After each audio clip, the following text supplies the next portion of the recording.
Bom dia a todos, bom dia a todas. Meu nome é Marcos Rachid, eu sou um dos responsáveis pelo marketing na SparkSarco. Hoje eu estou com o Sidney, ele que é um dos nossos especialistas aí no segmento farmacêutico. Eu vou dar alguns recados agora no início. A gente tem a nossa pesquisa de satisfação, que ela costuma funcionar como algumas perguntas que a gente faz para vocês, e ela normalmente é feita ao final do nosso treinamento, tá? Então, assim que finaliza o treinamento, a pergunta de satisfação abre para vocês. Para todos aqueles que responderem a nossa pesquisa de satisfação, a gente vai estar emitindo um certificado de satisfação. Semana que vem a gente vai ter mais alguns recados, né? Semana que vem a gente vai ter o nosso treinamento de monitoramento online de purgadores, vai ser no dia 12, nesse mesmo horário, das 11 ao meio-dia.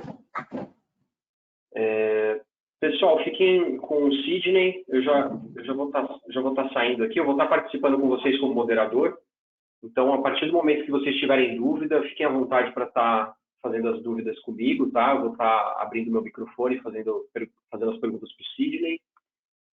Sidney, fica à vontade, um bom treinamento a todos. Ok. Obrigado, Rachid. Bom dia a todos. É muito bom estar aqui falando um pouquinho sobre esse tema.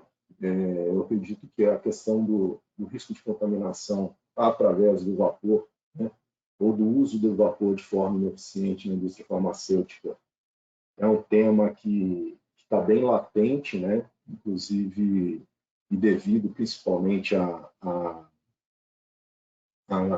às ações aí que a gente teve com relação às atualizações da RDC, e aí é por isso que a gente montou essa palestra para tentar falar um pouco sobre esse assunto. Então, mais uma vez, eu agradeço aí a presença de todos vocês. Bom, só falar um pouquinho da SparkSarco como grupo, né? É uma empresa inglesa, uma empresa hoje que vem adquirindo outras empresas dentro do contexto de energia e fluido, né? E eu não sei se todos sabiam, né? Mas hoje a SparkSarco é formada aí por outras grandes empresas no mercado, como a Thermalox, a Coperico, a Watson-Marlow, né? Uma empresa do grupo, a Gestra, e essas empresas hoje formam o grupo SparkSarco Engineering. Aqui, com relação à presença global, a gente está com 62 sites, 7.250 colaboradores, são 15 fábricas, mais de 1.600 engenheiros de aplicação e vendas. Praticamente, as Sparks está em todo o mundo, né? Se vocês olharem aí pelo mapa da direita. Aqui no Brasil, a gente também tem uma presença bem distribuída, né? Desde a área de fronteiras, o norte, o nordeste, Minas Gerais, né? Todas as principais capitais do país, a gente tem uma operação, uma filial, e essa filial tem aí seus engenheiros, né? seus atendentes, e é por essa estrutura que a gente tenta chegar a vocês como cliente. Em relação a um fornecedor, hoje mais do que um fornecedor de produtos, a SparkSarco hoje é uma empresa que consegue lidar com qualquer tipo de problema ou solução em relação ao sistema de vapor. Hoje, além da gama de produtos, a gente tem sistemas turnkey, né, sistemas pré-montados na fábrica, pode atender o processo de maneira mais ampla. A gente tem a parte da assistência técnica, a parte de treinamento, como no caso desse webinário, a questão de gestão de projetos e auditoria energética, né? A auditoria energética hoje é um item bem discutido, né? Porque muitas empresas hoje estão buscando continuar a aumentar a produtividade, mas ser sustentável acima de tudo. Então, fazer auditoria energética hoje é um tema que te leva a produzir com mais sustentabilidade. A SparkSarco pode te ajudar nesse sentido. Bom, então vamos iniciar aqui no nosso tema, que envolve essa questão da qualidade do vapor, e que a falta dessa qualidade pode comprometer no processo, né, e levar a uma contaminação indesejada. Acho que todo mundo da área farmacêutica tem ciência, né, que em 2019 a Anvisa ela fez uma grande revisão das normativas de boas práticas aí que são utilizadas no processo farmacêutico, né? E essa RDC de 2019, se não me engano, a 301, ela veio com alguns pontos em relação à qualidade de vapor que antes não era olhada, pelo menos aqui no Brasil, né? E se você for pegar essa EN 285, que é uma instrução normativa europeia, essa questão da qualidade do vapor já é algo discutido e utilizado, acho que há quase 10 anos, né? Então, não é novo lá fora, e aqui no Brasil, a partir de 2019, com essa atualização da RDC pela Anvisa, passou a ser olhado, né, dentro dos processos farmacêuticos que envolvem a utilização de vapor puro, vapor limpo. E é nesse ponto que a gente vai bater a tecla, né, nesse webinar, porque a gente entende que as Spirax não somente podem ajudar vocês em relação a identificar essa qualidade, né, de forma que é exigido em relação a gases não condensáveis, superaquecimento tipo, mas também na solução, na identificação de possíveis causas que podem estar levando a uma não qualificação em relação à qualidade do vapor.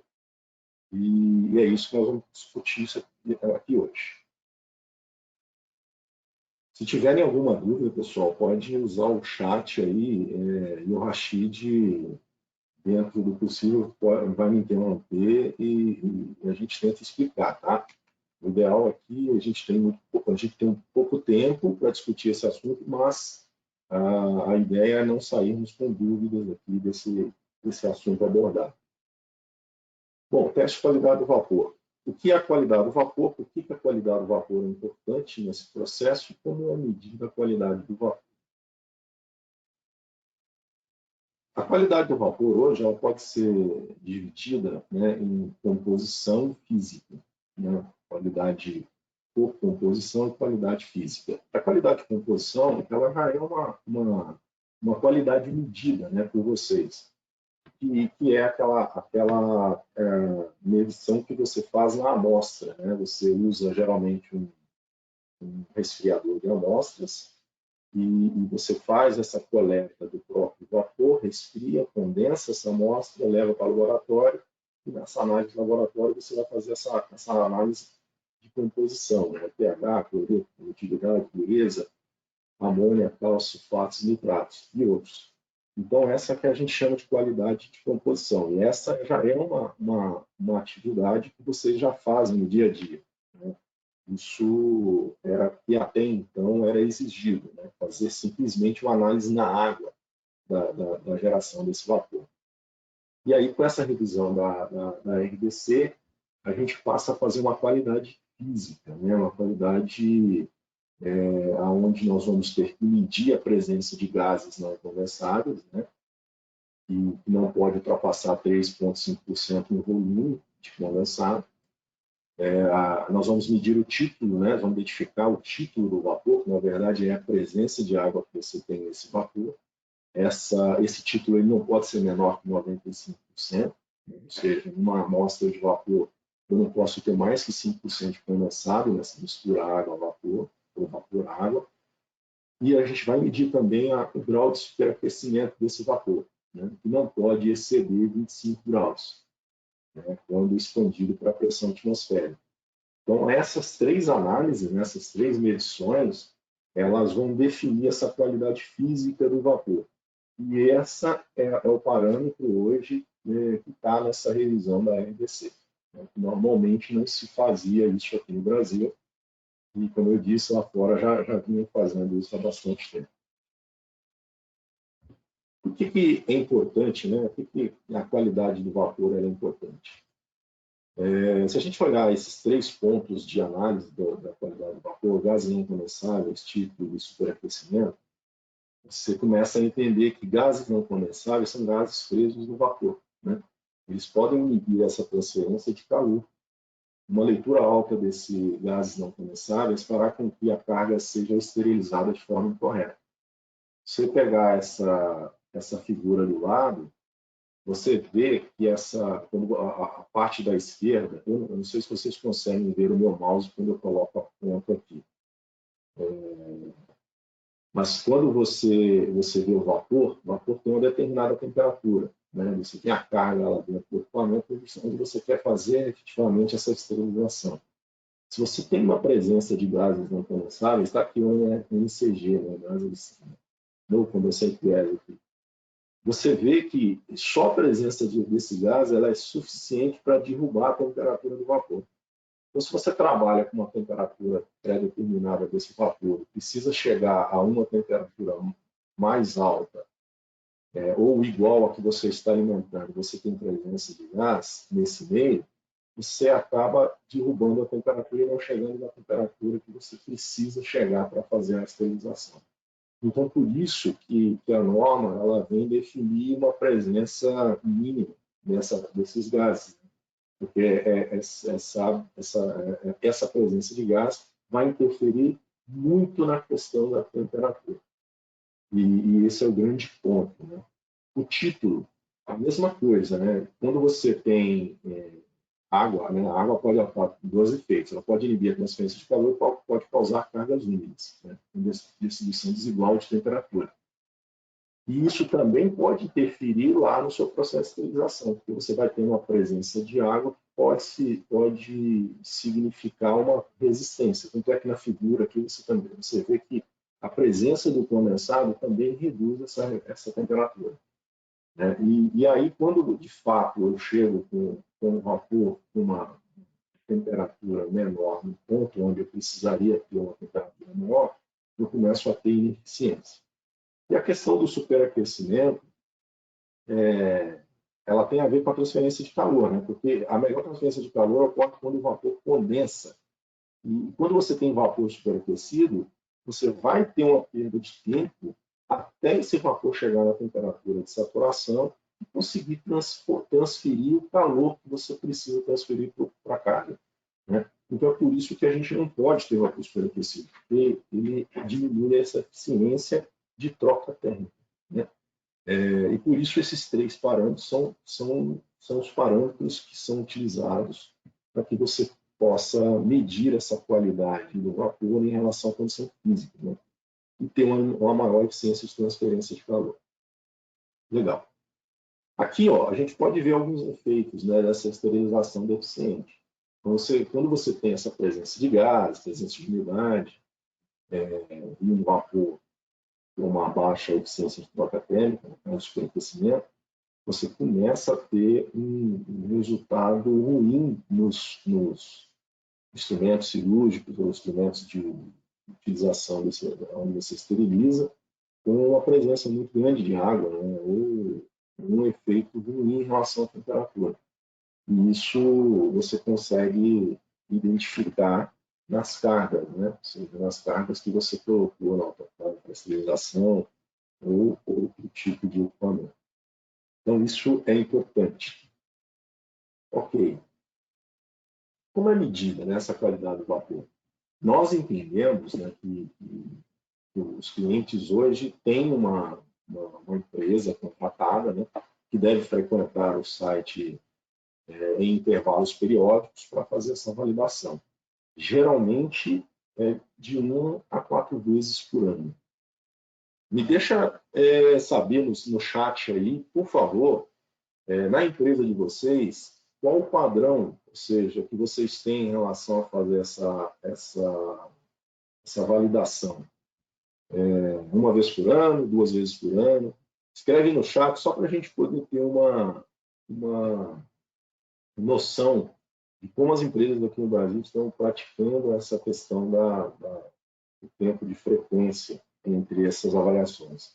Bom, os testes são feitos manuais, né? São realizados pontos de testes pré-determinados. Os testes representam o momento no tempo assumido como status até a próxima visita, status quo até a próxima visita. Se um lote for defeituoso de serialização, você tem como agir em relação a isso. Então, assim, é claro que quanto mais validação você tiver, mais garantia que você tem do seu processo. Quando você está validando um processo em determinado período, pode ser que naquele período você não tenha problemas, pode ser que no outro período você tenha problemas, você não está identificando esse problema. Então, a gente acredita que quanto mais vezes forem feitas as validações, as avaliações de clarificação do vapor, mais garantia você tem para o processo. A Sparexaco, acho que ano passado, ela conseguiu trazer a mesma nível de ferramental que é utilizado pela Sparexaco na Inglaterra, para fazer essas validações de vapor aqui no Brasil. Então, a gente importou uma maleta, essa maleta ela veio com instrumentos, né, utilizados para essas medições, tanto de superaquecimento, de tipo e de gases não condensáveis. São equipamentos que precisam ser calibrados, o próprio manuseio e a geração de relatório ela tem que ser feita por pessoal qualificado. Então, nós fomos treinados, né, com empresas certificadoras lá de fora para poder realizar esse teste e fazer essa medição. Então, a Sparexaco ela consegue, através dessa maleta e ferramental, fazer essa validação de vapor puro nos clientes aqui no Brasil. Quais são esses testes, né? Então, começando pelos gases não condensáveis. Pela direita aqui a gente consegue ver o equipamento, né? Eu acredito que a validação de vapor, dentro dessa validação de vapor, o teste de não condensáveis é o mais sensível e complicado de ser feito. E é um equipamento relativamente simples, mas é um equipamento que precisa de ajuste, precisa de certo entendimento para que você possa fazer essa medição de forma eficiente, né? Como é que é feita essa medição de gás não condensado? A medição é feita por meio de resfriamento de uma amostra, né? A gente coleta essa amostra e faz esse resfriamento utilizando uma água fria ou uma água WFI que estiver disposta ali no ponto de validação. Quando o vapor ele é amostrado, ele é condensado, quaisquer gases não condensados presentes são liberados e separados do condensado resfriado, em duas colunas de visor. O volume desse gás e condensado são lidos, né, e anotados em uma planilha, onde a gente, pelo cálculo da fórmula abaixo, a gente consegue, então, identificar essa quantidade de gases não condensados na amostra. Então, é um teste relativamente simples, mas que demanda um equipamento calibrado e projetado para essa função. Então, isso é importante. Aqui, a gente é praticamente a mesma informação da anterior, mas que segue um padrão, né? Então, você tem aqui, inclusive, essa figura do lado direito, ela é tirada da própria norma, onde é mostrado o conceito, né, de medição. E é baseado nesse conceito que a gente chegou a esse equipamento que faz, então, essa medição. O teste de superaquecimento, relativamente, é um teste mais simples, né? Porque a gente vai simplesmente medir a temperatura, né? A temperatura é medida por um termopar colocado no centro do tubo de expansão, enquanto o vapor passa através do seu orifício. Então, esse tubo aqui é o tubo de expansão, onde a gente vai fazer essa medição de temperatura desse vapor sendo expandido por esse tubo. Então, relativamente, é um teste mais simples, aqui praticamente é medição de temperatura, né? Claro, com um sensor correto e um tubo de expansão dentro do comprimento e dimensionamentos corretos. Mas também é muito simples aqui está a parte teórica, né, da explicação do cálculo e como se faz essa medição de superaquecimento. Eu acredito que raramente a gente vai ter problema de superaquecimento devido às pressões de operação do vapor puro limpo que nós temos na maioria dos processos. Tá? Geralmente a gente gera vapor a 3,5, 4 quilos, né? Acho que não passa disso. E você acaba utilizando esse vapor a 2 quilos, do AG, ou 1,5. Tem uma regra de ouro com relação à redução de pressão, que assim, é muito importante não exceder 50% da PU. Tá? Se você garantir, no ponto de utilização, uma pressão máxima, na verdade mínima, que não exceda 50% da pressão 1, ou seja, da pressão do gerador de vapor, você dificilmente vai ter problema de superaquecimento. Então, essa é uma regra de ouro. Né? Pensa nessa condição, ou seja, a geração de vapor, a utilização de vapor ser no mínimo 50% da pressão de geração. Essa é uma boa prática que a gente consegue eliminar qualquer possibilidade de superaquecimento. Sidney, aqui no chat, com relação à pergunta que você fez, a gente teve unanimidade com relação a uma vez ao ano. Uma vez ao ano. Ah, legal. Importante essa informação, tá, gente? Isso é importante a gente ter esse entendimento de qual está sendo as diretrizes das indústrias aqui no Brasil. Legal. Obrigado por quem respondeu.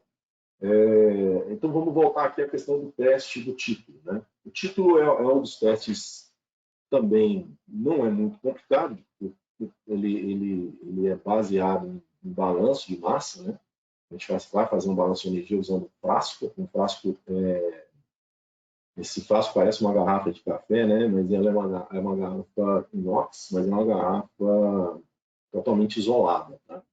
Ela até precisa, porque nós não podemos perder energia para o ambiente externo.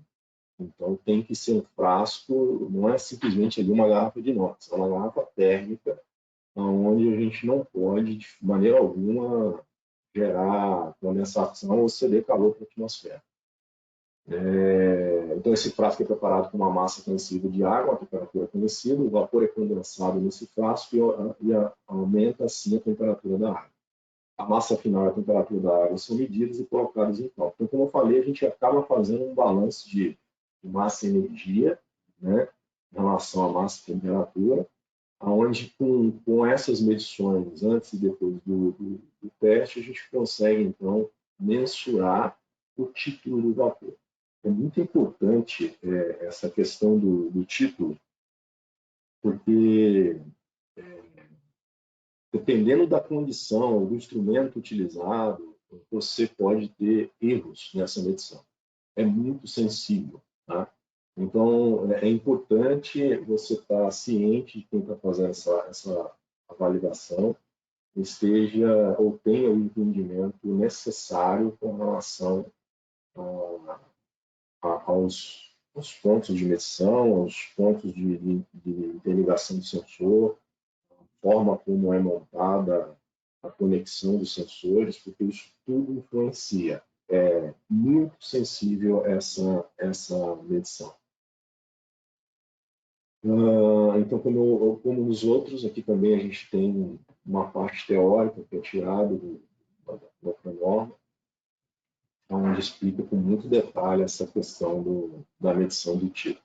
O título não pode passar de 95%. Aliás, o título tem que ser maior que 95% para que a gente possa validar o vapor em relação ao título. Bom, o que a gente recomenda com relação a essa validação do vapor e com relação a essa instalação? É muito importante que se faça essa instalação, até porque a norma ela exige que a instalação seja feita em linha de processo. Né? O que é isso em linha de processo? Você tem que continuar com o fluxo de vapor como se esse fluxo de vapor estivesse entrando no equipamento. A gente já viu comentários em clientes onde a empresa simplesmente desconecta a tubulação da linha e faz esse teste validando o vapor com o vapor limpo para a atmosfera. Não é assim. O teste ele é bem claro, é em linha com o processo. Eu preciso ter uma instalação que me permita medir de forma eficiente esses parâmetros. Né? E vapor varia. Vapor tem uma variação muito grande se você não tiver uma condição ideal de utilização. Por isso que a recomendação da Spirax Arco para executar os testes de validação do vapor demandam uma instalação prévia, né? Essa instalação ela pode ser fixa ou móvel, aí depende de cada cliente, mas é uma instalação necessária. Então, nos clientes que a gente tem feito essa validação, a gente tem colocado isso como parâmetro inicial, né? E esse cavalete, esse desenho, ele mostra a instalação do cavalete, onde vai receber os sensores para cada teste que nós vamos executar. Então, como você vê, isso aí tem dimensões pré-determinadas, né? Distâncias de um sensor ao outro, né? Para justamente a gente compensar, ou seja, não permitir que essas variações elas atrapalhem nossa medição. E eu acredito que o maior interessado em ter uma medição correta, para que você possa qualificar, é o próprio cliente, né? Porque qualquer ponto fora de uma situação ideal pode prejudicar o teste, você pode não estar qualificando o seu vapor em função disso, em função de uma simples instalação que deveria ser previamente estudada e identificada para poder fazer isso certo, de forma correta. Ok? Então, assim, esse é um ponto, para nós, da Spirax Arco, importante. A gente já deixou de fazer validação porque a gente não encontrou o ponto conforme nós entendemos que é a melhor boa prática para fazer as leituras e as medições. Bom, por fim, nessa medição, a gente emite um relatório, né, onde esse relatório é basicamente a exibição dos resultados encontrados em campo, né? Então, é um relatório que determina o procedimento, determina o resultado e informa a calibração dos instrumentos utilizados, né? Que é baseado nessa calibração, nas informações desses instrumentos, que nós vamos qualificar ou não o vapor. Então, esses instrumentos utilizados precisam estar calibrados e em conformidade com o processo. Bom, mas o que a gente, além da teste de qualificação de vapor, o que a Spirax Arco ela pode oferecer aos clientes, né? A gente entende que medir a qualidade do vapor ela é um parâmetro importante, né? Hoje até exigido por norma. Mas nós entendemos que a avaliação crítica do sistema ela é necessária. E aí, eu acho que é o grande ponto, né, que a gente pode entender em relação às Spirax é esse ponto da análise crítica do sistema de vapor. Porque vapor é o que a Sarco, né, ela, há anos, há mais de 100 anos, vem lidando, né, nos diversos tipos de indústria. Então, nesse ponto é onde a gente tem a maior expertise, né, para poder ajudar os clientes. E a gente considera que essa análise crítica, né, do vapor, ela é baseada em 3 pilares principais, para que a gente possa evitar, primeiro, né, uma medição, uma qualificação desejada no processo, e, pior, uma contaminação, né, que é o que todo mundo não quer que aconteça.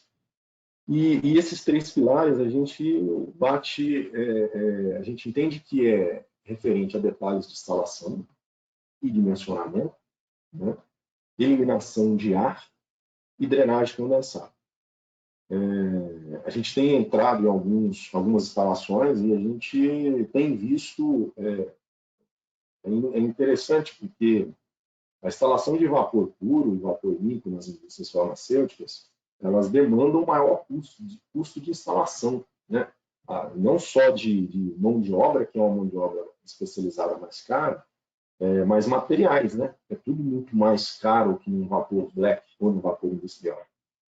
E é interessante porque não se tem a mesma preocupação no vapor puro e limpo como se tem no vapor industrial. No vapor industrial, você tem drenagens em pontos baixos, finais de linha, você tem eliminador de ar em finais de linha, no coletor da caldeira. né? Você vê um detalhe de falação mais apropriado no vapor industrial, nesse vapor black, mas quando você chega numa tubulação de vapor puro, a gente nota que não tem a mesma preocupação, né? E aí começa a mostrar por que algumas empresas estão tendo problemas de qualificar o seu vapor.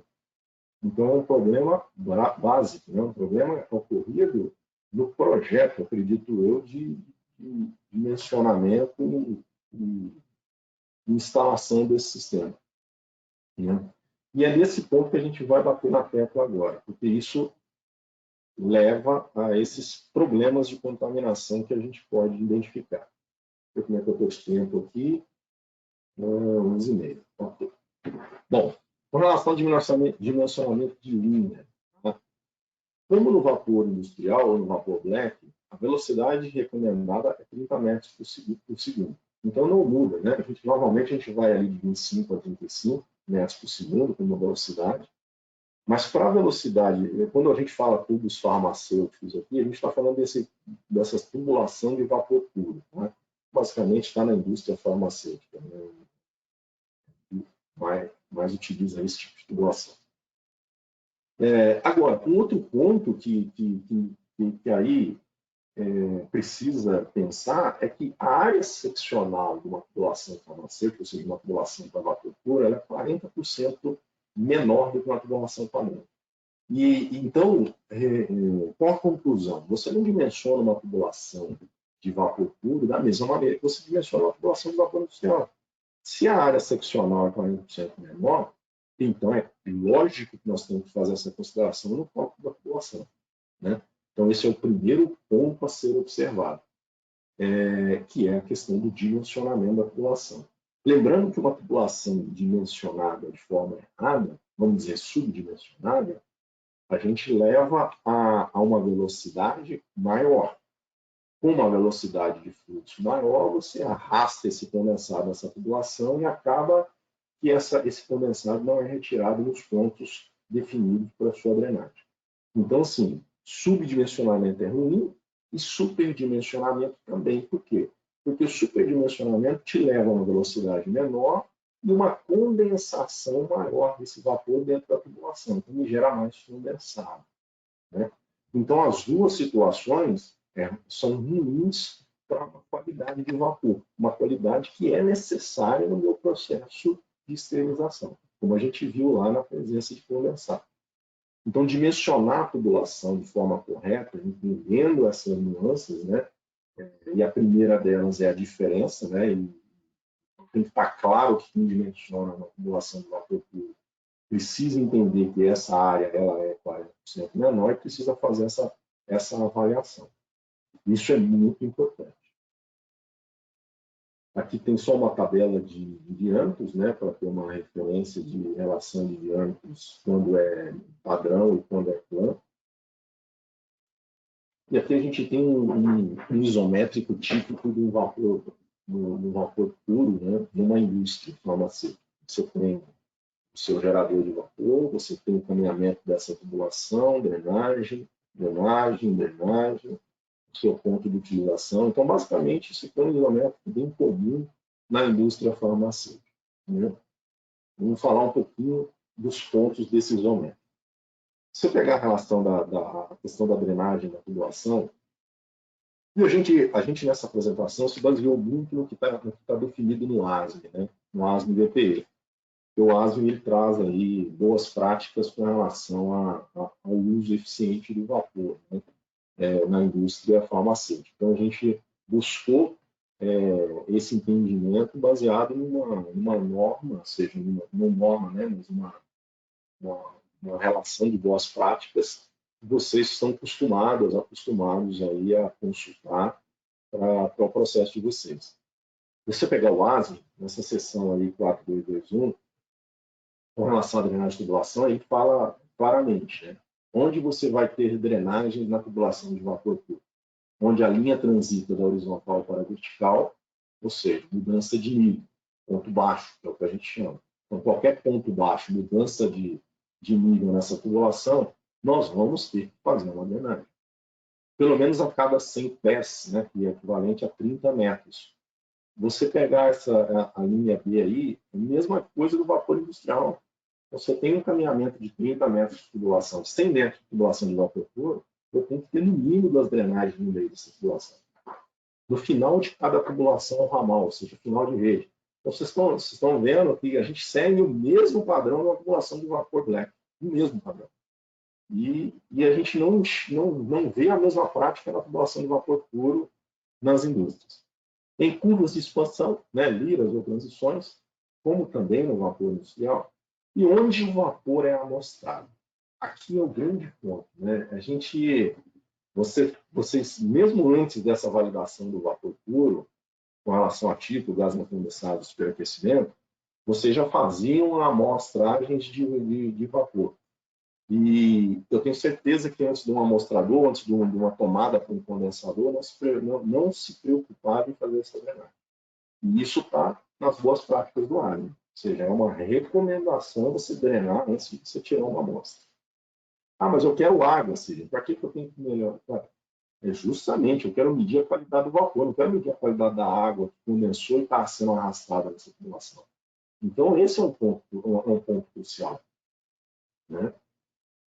Então, assim, com relação a essas drenagens, a gente pega aquele isométrico padrão, você vê lá a aplicação da drenagem na você vê a mudança de nível, porque ela está mudando, está subindo.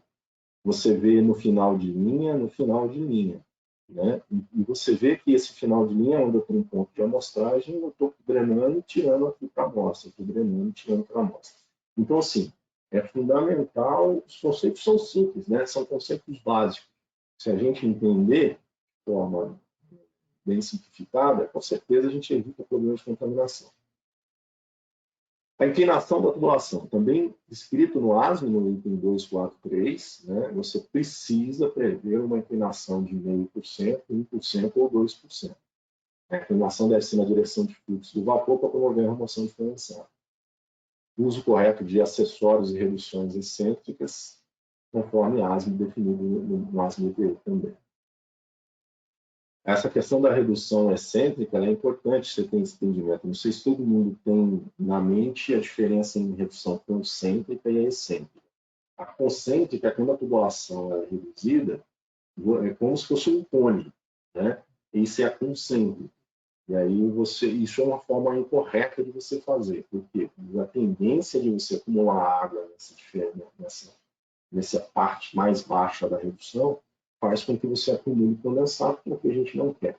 Então, a utilização de reduções excêntricas, as excêntricas é a diferente, ou seja, você tem a parte inferior reta e a parte de cima inclinada. Essa é a redução ideal na utilização do vapor. E como vocês veem, a mesma consideração é feita no vapor industrial. Então, não muda nada. A gente tem as mesmas condições de boas práticas. Aqui você tem, né, essas inclinações definidas no isométrico. Então, isso é importante na fase do projeto, essa pré-definição de inclinação. Legal. Tomada, deixa eu ver o tempo aqui, muito interessante. Ok. Tomadas de vapor. Deve-se fazer as tomadas de vapor sempre por cima. Tá? As válvulas de bloqueio não deverão ser montadas na vertical evitando deadline. Então, assim, isso está nas boas práticas. Tá? Não é as práticas que está falando. A gente vê muita válvula montada na vertical. Né? Mas o que acontece quando a válvula está montada na vertical? Você bloqueia essa válvula, você acumula água em um ponto que não deveria estar acumulando. Se você usa essa válvula na horizontal e você bloqueia, esse condensado montante na válvula ele vai voltar para a tubulação e a drenagem vai eliminar esse condensado, não evitando que você tenha acúmulo de água no sistema. Então, assim, isso é boa prática. Válvula na vertical não deve ser instalada.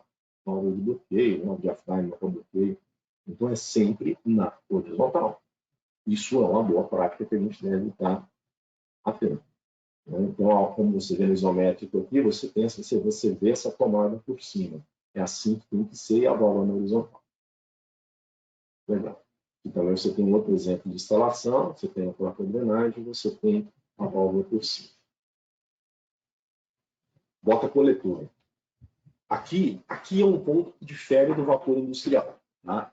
E é um ponto importante. Quando você faz uma drenagem condensada no vapor industrial, A bota, geralmente a gente coloca a drenagem na lateral da bota, e bota uma válvula de bloqueio embaixo para fazer a drenagem de sujidade, né? Isso no vapor industrial.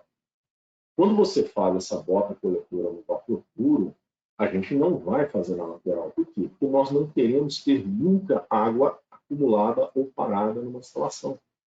Então, por norma, no vapor puro, aqui sim difere do vapor industrial. Nós vamos fazer a tomada na vertical, então, como está falando aqui no item 4.2 da norma ASBT. A bota coletora deve ter o mesmo diâmetro de tubulação, para diâmetros acima de 6 pode ser reduzido em 2 diâmetros. Apoia a tubulação vertical, os acessórios instalados para evitar a fuga. A redução pode ser feita para o purgador e a tubulação de drenagem de backup não deve ser isolada. Então, vamos aqui ao desenho. A drenagem na vertical. Por quê? Porque eu nunca vou ter acúmulo de condensado na bota coletora da minha tubulação de vapor puro. Isso é uma boa prática. E jamais devemos isolar a perna, a montagem antes do purgador termostático. Tá? Isso está descrito na boa prática do ANA. A tubulação de drenagem do backup não deve ser isolada termicamente para operação simples. Ok? E vocês vão ver com relação ao purgador mais à frente, o purgador utilizado aqui é termostático. E o termostático, ele opera por diferenças de temperatura. Por isso, nós não podemos isolar o purgador ou a perna de instalação antes do purgador. Ok? Então, bota coletora é diferente do vapor industrial. Nesse caso aqui, a gente tem uma diferença para o vapor industrial. Eliminação de condensado. Então, também, ó, item 422 da norma ASBTE. No item 422, o condensado deve escoar por gravidade para os purgadores de vapor. O uso de sistemas aéreos de retorno de condensado pressurizado acoplado diretamente deve ser evitado. As ramificações dos pontos de uso devem ser selecionadas a partir da parte superior da plataforma de vapor para evitar cargas excessivas de condensação na ramificação. Então, aqui tem um ponto importante. Nós nunca devemos ligar o retorno de condensado aos purgadores do vapor puro. Então, como você está vendo aqui na instalação, o purgador ele tem que estar sendo drenado para tipo um chapéu chinês aqui, né, embutido, aonde você tem o fenômeno do air break, né? Ou seja, ele tem até um padrão, 2D ou 50 milímetros, 2 vezes o diâmetro, 50 milímetros. Por quê? Porque nós não podemos ter uma pressurização ou um risco de retornar esse condensado para a própria linha. Porque lembra, de novo, o purgador que nós utilizamos aqui, ele é termostático. E um purgador termostático é normal aberto. Então, por ele ser normal aberto, eu tenho uma tendência que se eu tiver uma pressurização no retorno, quando o sistema para, eu contamino toda a minha linha de vapor novamente com o condensado que está na linha de retorno. Então, não se deve conectar nenhum purgador à linha de retorno. Está claro isso? Isso é muito importante, hein, gente? Eu já vi projetos onde todos os purgadores da linha de vapor puro estão interligados, numa linha de retorno de condensado. Tá? Quando você tem vários purgadores numa sala, né, você vai fazer o encaminhamento dessa tubulação e vai ter o air break ali do mesmo jeito, para poder fazer, então, a coleta desse condensado. Mas nunca interligando num sistema de drenagem. Nunca, jamais. Tá? Então, aqui do desenho do lado, você tem o air break, você tem a tubulação que vai captar e jogar por gravidade para o seu dreno, mas você deve ter o air break aqui como uma garantia que você não vai correr risco de contaminação com refluxo de retorno de condensação. Eliminação de ar. O ar poderá estar presente em um sistema de vapor puro ou limpo devido a uma desaeração não efetiva, bem como durante ou depois de um período de inatividade do processo. Então, assim, a questão do ar interfere diretamente na questão da presença de gases não condensáveis do vapor puro, nessa validação. Então, é importante. E esse ar ele pode estar relacionado a um sistema de desaeração não efetiva lá na parte da geração de água para o gerador, né? Mas também durante ou depois de um período de inatividade do processo. Porque vamos entender uma coisa. Os processos normalmente são batelados. Quando você está operando o sistema com o vapor está se condensando na tubulação. Quando você tem uma inatividade do processo, a tendência desse vapor na linha é condensar, certo? Se eu desliguei o vapor, todo o vapor que estava na linha condensou, o que eu vou ter presente dentro dessa linha? Ar. Então, eu preciso garantir a eliminação de ar na linha de vapor puro, porque senão esse ar vai para os meus equipamentos. E aonde, na minha validação de vapor, eu vou identificar a presença de gases não condensados. Tá? Então, isso é muito importante. Então, eliminadores de ar devem ser instalados na linha de distribuição em determinados pontos de uso, /equipamento. Esterilizadores, separadores. Considere a localização e acesso. Garanta a seleção correta do purgador de vapor, pois eles também devem permitir a passagem de ar durante a utilização da partícula. Então, assim, é muito importante. Agora, a questão do ar, a gente precisa entender, o ar é mais leve do que o condensado do que o vapor. Então, a tendência do ar é ficar na parte superior, certo? Ele sempre vai ficar no ponto mais alto. Então, é no ponto mais alto que a gente vai sempre eliminar o ar de forma eficiente. Aqui tem uma instalação típica, né, onde você tem a instalação de eliminadores de ar. Ó. Então, você tem um equipamento, você tem um eliminador de ar aqui no ponto superior do equipamento. Você tem um final de linha e você tem um eliminador de ar no final de linha. Você tem um separador de umidade e você tem eliminação de ar no separador, no alto do separador. Você tem um reator ou um ponto entamizado, vamos chamar assim, e você tem eliminação de ar no ponto superior. Tá? Então, assim, o importante é o eliminador estar no ponto mais alto e no final de linha ou no lado oposto da entrada de vapor no equipamento. Isso é o que garante essa eliminação de forma eficiente do ar em sistemas de vapor. Eliminação de condensado. Conforme escrito no SD 3.12 do ASME, ele considera alguns critérios. Né? O que eu chamo mais atenção nos critérios que está no ASME é a letra G, né? A letra F e a letra G. Falhar aberto. Então, no caso de uma falha de um purgador, você deve ter entendimento que esse purgador tem que estar aberto. O único purgador que trava aberto, que tem a condição de travar aberto, é o purgador termostático. Tá? E a própria linha G, do lado da ASME, ele determina que o termostático, steam trap, installer and vertical trap legs are preferred for use in clean steam system. Ou seja, ele está definindo que o termostático é o purgador ideal para uma utilização em tubulações de vapor puro e limpo. Então, assim, esses são pontos que estão nas boas práticas, gente. As boas práticas de utilização de vapor. Tá?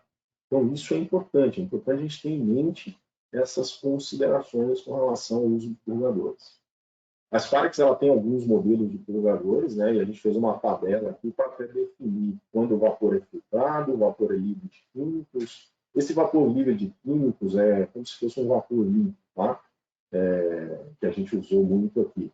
E o puro é o vapor gerado aí de WFI ou PW, para você, dependendo do processo.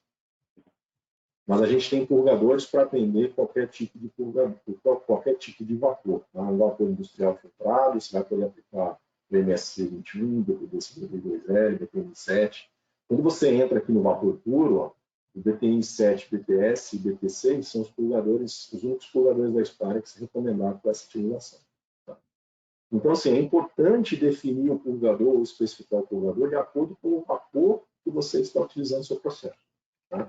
A fim de você evitar ter problema de contaminação por um uso indevido de um purgador inadequado. Lembrando que um purgador ele é projetado considerando algumas considerações. Ele é projetado em função de algumas condições. Né? Por exemplo, material de fabricação. Dependendo do processo, do vapor, aonde que a gente vai estar sendo aplicado esse vapor do purgador, a gente tem que ter um controle de rugosidade dentro do padrão. Né? Rastreabilidade. Dependendo do processo, você precisa ter rastreabilidade até do elemento que está aqui dentro. Né? Conexão. Dependendo do processo, a conexão tem que ser triplampa ou AB, ou pode ser roscada. Né? Então, assim, existe uma série de fatores preponderantes na especificação de um purgador para atender o teu processo onde você vai utilizar determinado tipo de vapor. E isso é importante na especificação do seu projeto para que você não tenha problemas de utilização de um produto inadequado. Tá? A utilização de separador de umidade é um outro ponto que a gente defende muito, ainda mais agora nessa questão de validação do vapor. É muito importante a gente ter entendimento da aplicação do separador de umidade. Porque o separador de umidade, vamos entender o seguinte, quando o condensado ele vem pela tubulação, ele já vem na parte inferior. Uma bota coletora é capaz de pegar esse condensado na parte inferior e o purgador fazer essa drenagem. Ok? Mas a gente sabe que, como analogamente ao vapor industrial, o vapor puro também pode ter gotículas em suspensão. Né? E essas gotículas elas só vão ser eliminadas se você utilizar um separador de umidade. O separador de umidade ele é capaz de reduzir essa velocidade, fazer com que essas gotículas se choquem com as chincanas aqui, né? E você então tenha uma eficiência melhor de drenagem, de eliminação de condensado. Então, para nós, a utilização do separador de umidade, ele vem resolver esse problema tanto de condensado, ou seja, de título, eliminando o condensado de forma eficiente, quanto a eliminação de gases não condensáveis pela parte superior, que é onde a gente vai usar o eliminador de ar. A gente consegue, com um equipamento desse, ter uma garantia maior com relação a essa qualificação de vapor. Aqui tem uma instalação típica, né, onde a gente tem um separador, a eliminação de ar e a drenagem embaixo. Nós temos a drenagem, o eliminador de ar, o separador, e logo aqui tem uma válvula de redução de pressão. Eu acredito que essa figura ela representa a melhor condição de processo que vai ao encontro a um vapor de qualidade, evitando assim problemas de contaminação. Por quê? Porque se eu uso o separador, como eu disse, eu garanto não só a eliminação do condensado que vem por baixo, como as gotículas. Usando o eliminador de ar, eu estou eliminando esse ar, então eu estou ajudando na questão do gás não condensado. Usando o purgador sanitário embaixo, eu estou eliminando o condensado, então eu estou ajudando na questão do título. E usando uma válvula redutora de pressão sanitária, eu garanto melhor qualidade do vapor, porque normalmente se eu gero 4 ou 5 bar, ou 4,5, eu, dependendo, não preciso utilizar a 4 para fazer esterilização. A 2 já é suficiente. Então, eu posso reduzir a pressão, porque também no processo de redução de pressão, eu consigo melhorar a qualidade do vapor, evitando a presença de água. Então, ou seja, o conjunto separador, drenagem, eliminação de ar e redução de pressão, ele vai fazer com que eu tenha uma eficiência maior do processo. Outro ponto principal, como o processo de esterilização ele é tempo, pressurização e tempo, se eu reduzo a pressão, eu diminuo o consumo de vapor. Eu diminuindo o consumo de vapor, o vapor puro ele é mais caro que o vapor industrial, porque geralmente o vapor puro é gerado através do vapor industrial. Então, nessa condição, eu tenho uma máxima eficiência, tanto em questão de qualidade, como em questão energética, ou seja, eficiência energética. Então, lembre-se, ou seja, separador, drenagem, eliminação de ar e redução de pressão formam um conjunto capaz de atender com a melhor eficiência em relação à qualidade e eficiência energética do meu sistema. Isso é o que a gente hoje tem como uma instalação típica para o sistema de vapor puro. Distribuição de vapor puro e limpo. Então, assim, a norma 1154, ela estabelece alguns pontos, né, para que você faça pontos de amostragem, né, e fazer as medições de qualidade, pureza, e com relação ao que é determinado na N285, na revisão da norma da Anvisa, da RDC da Anvisa.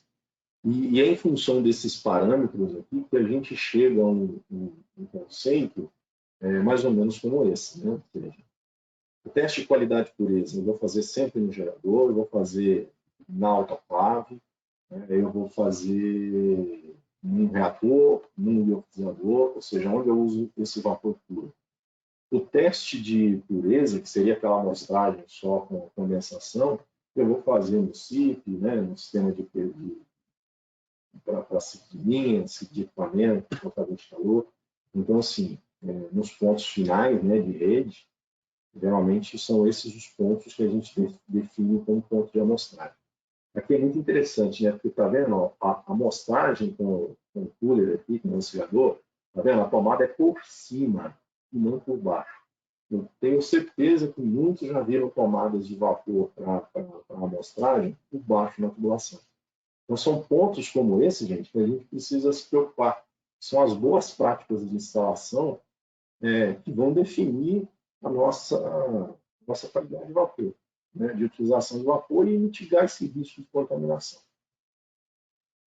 Aqui, ó, tem um ponto de amostragem com o resfriador. Olha que interessante. Ó. O vapor puro está aqui, fez uma ponta de amostragem na parte inferior, ou seja, onde tem água ou o que for, vai vir, vai passar pelo resfriador, que não me parece um resfriador sanitário, e aí sim você vai fazer uma coleta de amostragem. Então, assim, é um ponto totalmente errado para fazer essa amostra. Você corre grande risco de estar pegando uma amostra, tendo uma identificação errada, né, dessa amostra, porque você fez uma tomada inadequada. Aqui é um outro exemplo de uma tubulação de vapor puro, onde a gente tem drenagem com tubulação de aço carbono, ou seja, padrão de black, um purgador de aplicação em black, e com ainda linha de retorno interligada no retorno de condensação. Ou seja, tudo contra o que a gente comentou nesse webinar, com relação à boa prática. Tudo fora do recomendado. Né? Aqui já é um exemplo interessante, porque é um exemplo onde a gente tem o cavalete, que é uma recomendação da Sparex, em se fazer colocar os sensores para fazer essas medições. Então, é o que recomendo. O que falta aqui? O que falta aqui é um separador de umidade, com essa drenagem, eliminação de ar em cima, para que a gente possa, até mesmo, talvez, uma redução de pressão, dependendo aqui do que está vindo de pressão, para que a gente possa ter uma garantia de medição, qualificação desse vapor, sempre dentro dos melhores critérios possíveis. Né? Então, são exemplos de instalação. Então, eu já tinha falado naquela figura antes, mas o que a gente considera como uma recomendação em relação a essa questão da qualidade do vapor é a instalação do separador com eliminação de ar em cima e eliminação de condensado embaixo e o cavalete com um padrão, dentro de um padrão, né, dimensional, para que você possa receber esses sensores. Como eu disse, esse cavalete ele pode ser fixo, ele pode ser móvel. Agora, o que é importante é a instalação ter esse dimensional preparado para receber o cavalete e você poder fazer essas medições de forma eficiente e segura, né? Claro, mas eficiente em relação aos resultados que você vai obter. Porque dependendo, você consegue, você pode estar tendo problemas de validação em função da sua própria instalação. Né? Bom, gente, é isso. Eu acho que eu consegui aqui, nesse tempo que a gente tinha, para falar sobre o assunto. Né?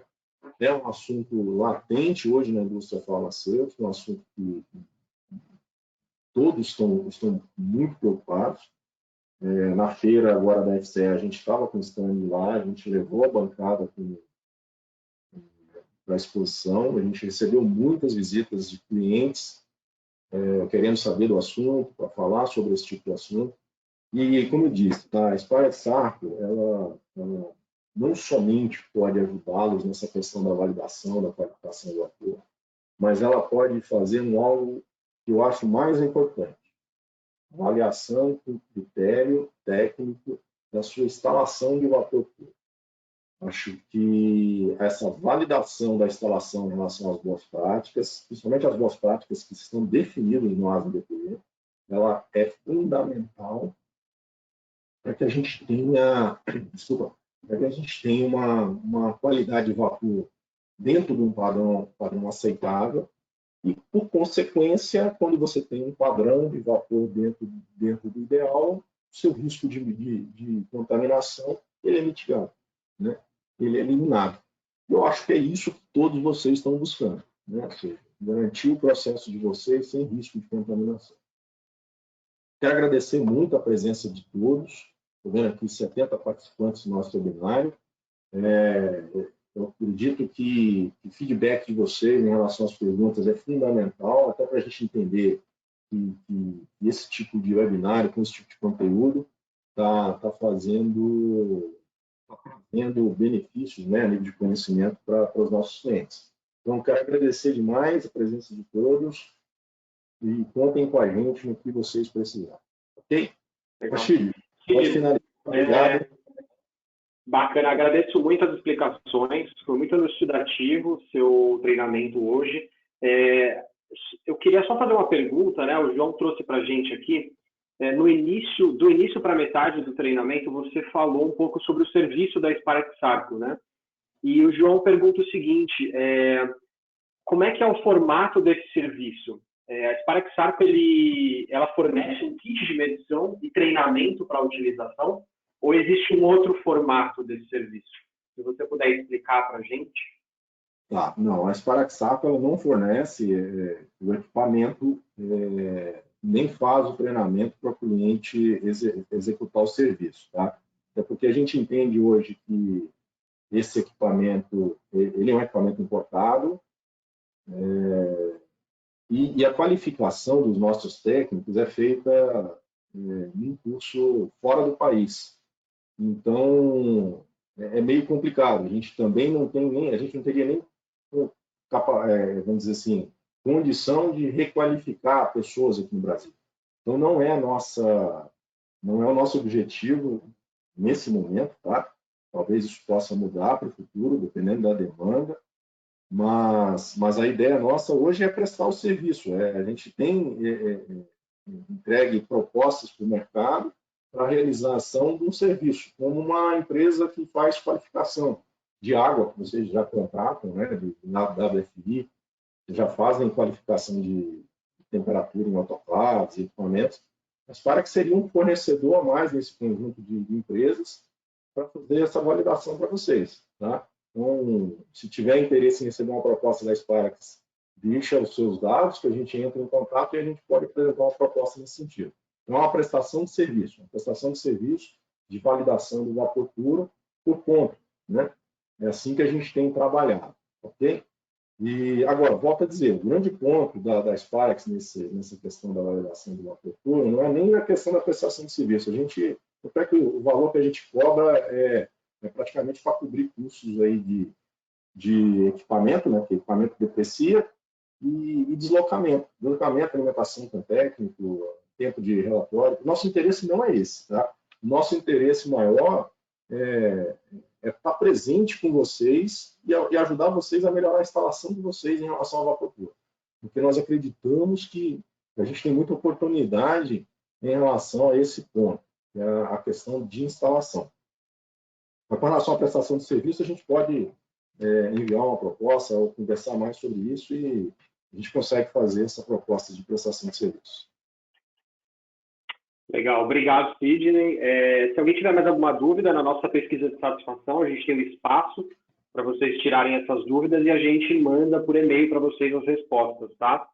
A gente vai estar fazendo a emissão de um certificado, a gente costuma enviar em até 7 dias, e a gente manda o certificado, a gravação e também a apresentação desse treinamento, tá? Então, obrigado a todos e nos vemos no dia 12 de julho para falar de monitoramento online de purgadores. Obrigado, Sidney, um bom dia e bom almoço a todos. Obrigado, até mais.